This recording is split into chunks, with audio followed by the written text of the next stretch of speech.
Alright guys, this is it. This is the Integra coming.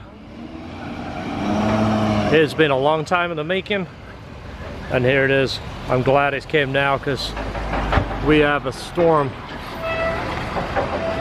coming this way and there's no windows in this thing. I don't want it to get wet.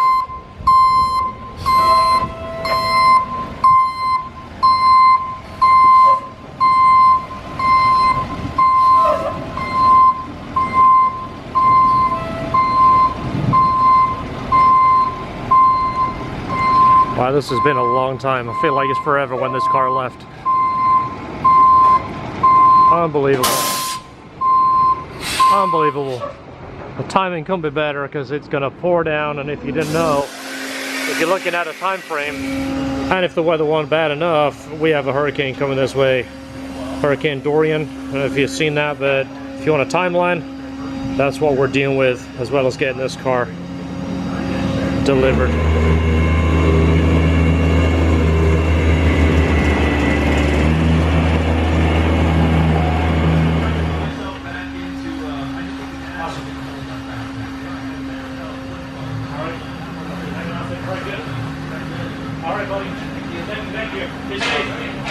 Alright, so guys, what do you think?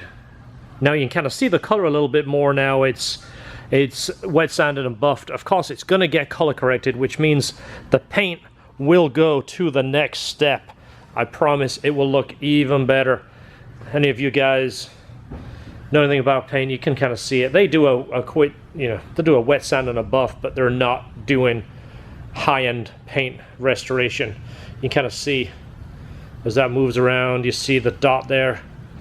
I've talked to you about swirls before, and if you do some looking around YouTube, you can really get a feel for it. It actually looks brighter red in camera than it does as I'm looking at it here. But the windshield, remember I talked about the new moldings, the nice new moldings are in, that makes a big difference. And of course, the quarter panels, this makes one of the biggest difference because the seals were so bad on this thing. See how nice they look now, and again how they fit around here. That makes the biggest difference. And again, it looks more orange on camera than it does in person, but it looks beautiful. I'm so happy to see this thing back. I kind of miss the build. Once the car's done, it's all fine and dandy, but I miss actually building it and looking at it and going, well, what shall I do here, and what should I put over there, and what should we make this out of? So the rest of the parts I'm going to get next week. The bumpers, the side skirts, the door handles, mirrors. The sunroof is glass. That is over there in Mount Integra. The hood has a bungee on here just so I could make it over because the latch is not connected. So let me go ahead and take that bungee off just so you can have a look at the engine bay. So that looks so much better. I don't know if you can hear that behind. People are going crazy in this storm, by the way. It's getting a little bit crazy out there. A lot of people fighting for gas, they're fighting for water. People are making some crazy decisions. That's a video for another time, but be careful out there, guys. Just remember, everybody else is doing what you're doing. Look how beautiful that is. It's as nice under the hood as it is on the outside. And again, it doesn't even have the color correction. I told them to mask all these bolts up and take them up like you see that they have. These are going to get replaced. They're going to be new and shiny.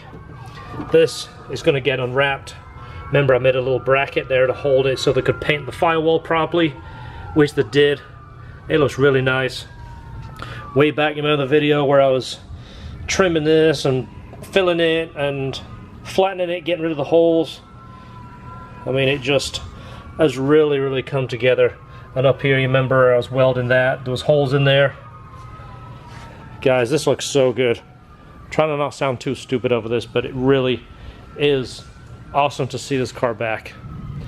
Now, the plan is, this is Mount Integra. This has been driving me nuts.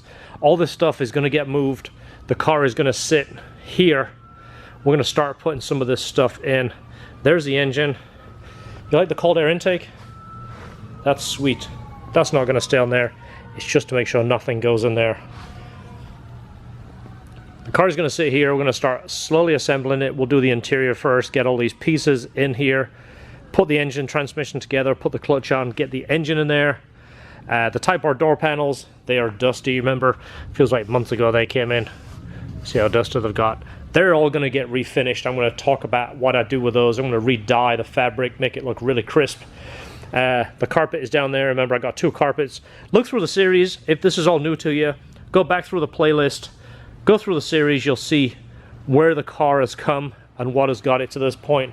But all this stuff here, all this stuff has to go back in and figure out how to assemble it. All those interior parts there. That is not the suspension. That is all new parts in those boxes.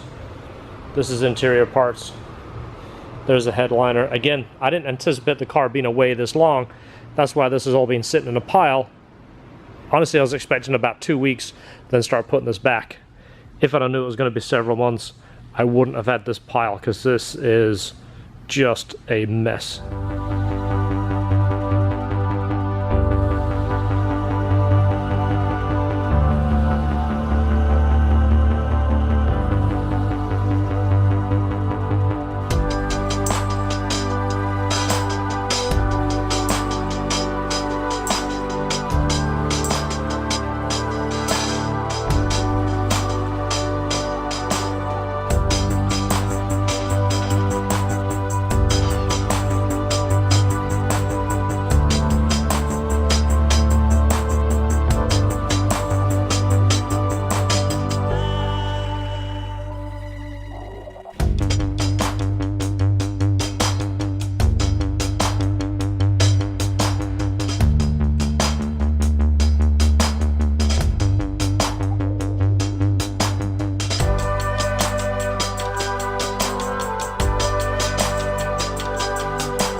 How nice is that?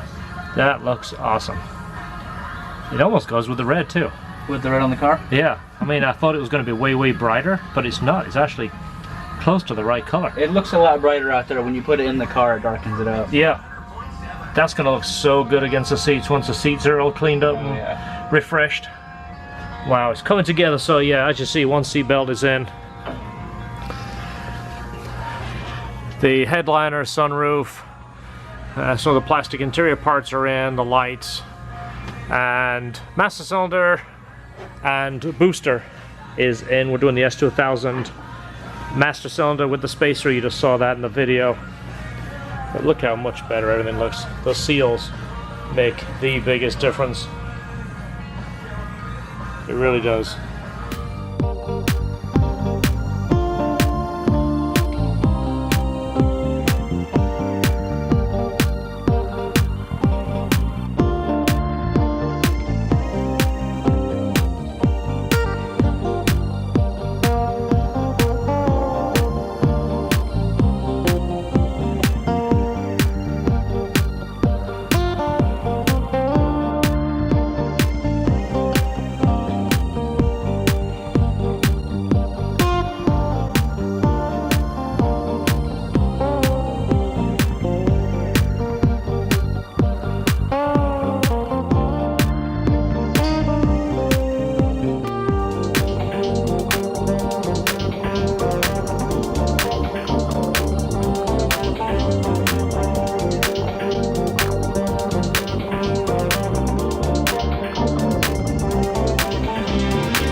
So a lot of these rubber pieces, it's very time consuming putting them in because they've all got to be, you know, clipped in. There's a certain order that they go back in. But when they're done, they look so much nicer. If I can get the camera to focus there, you see how much nicer that looks. And of course, it supports the glass. This rubber goes all the way down into the channel, and then there's one in the front, and that's what guides the glass as it does this. And one of the problems with Integra is when the window's down, it always used to bug me, that Integra rattle. You'll know what I mean if you're an Integra fan, if you've been around them, if you've owned one. It's something they all do. And this rubber that goes down the channel basically just degrades and sometimes falls out. So that's why it was really important for me to make sure all those seals were new. Of course, aesthetics is a big reason too. When you put a nice brand new paint and then the rubber looks all, you know, deteriorated, it kind of takes away from this. All right, you'll see in the next episode, assembling the engine, assembling it. It's already built. We built that a few episodes ago, but basically putting the transmission on, putting the clutch in. These are those Allen bolts that took me forever to get, and it's because of their size, but I wanted them all, you know, to kind of match. I don't like the, you know, the mismatched stuff. I want it to all match, and I like it clean. I'm not into a really, you know, colorful style. I like it to be pretty neutral. But of course, it is going to have air conditioning. It is going to have power steering. That is a must if you haven't seen it. These are the brackets from my yellow Integra Type R I built back in 2004. Yes, that's a long time ago, and I built those by hand. I didn't have any CNC machines. I cut them by hand, welded them. The idea was to offset the weight of the additional parts I was putting on the Type R back in the day. These are about 1/10 of the weight of the cast one, believe it or not. The cast one was a really thick, chunky piece. Now that you see is all sheet metal. Basically, it's made out of a 10mm plate, and I cut it and pocketed all of that. I also made one to match over here. Let me go ahead and show you it. This is it right here, and again, it was to offset the weight of the turbo. I was trying to keep that Integra Type R as close to factory weight as possible, so I removed any weight I could without losing anything. So this piece is the bracket that goes here. Again, 2004. That just shows you how long I've been doing this, but you know, I enjoy it just as much today as I did back then. But that is going on there. Again, there's a few extra little special things we haven't shown you yet. We'll show you along the way. This has to be taken apart and double checked and sealed. Everything's loose right now. The oil line's loose. There's only 2 bolts in the manifold, but that's so when we start putting in the engine, if this needs to be removed and put back on, it's easier to remove with 2 bolts in as opposed to all of them sealed, and then we can start building everything around it. So hopefully you're enjoying it. This is just like the first episode of the assemble, so it will get more exciting. I know you can only watch rubber seals go in and headliners go in for so long, and then you go, oh, great build. But that's just part of the assembly. Again, I'm trying to make this nice. I'm trying to personalize it, but keep it pretty OEM as I can. I don't want it outlandish. So stay tuned. Episode 2 will get more interesting. You'll see all the cool stuff go back in. We're going to refinish the seats. You saw me refinish the car. Actually, I didn't show that. I refinished the carpet, made it a little bit darker. You'll see that in episode 2. And of course the seats, I'm going to work more on the seats today. The bluing on the middle of the seats is common on the Type R. It's from the sun damage. So we're going to go ahead and dye those and give them that really nice crisp black look, which will set off the interior. And of course, set off those beautiful red seat belts. So stay tuned. Thanks for watching. See you on episode 2 of The Assemble.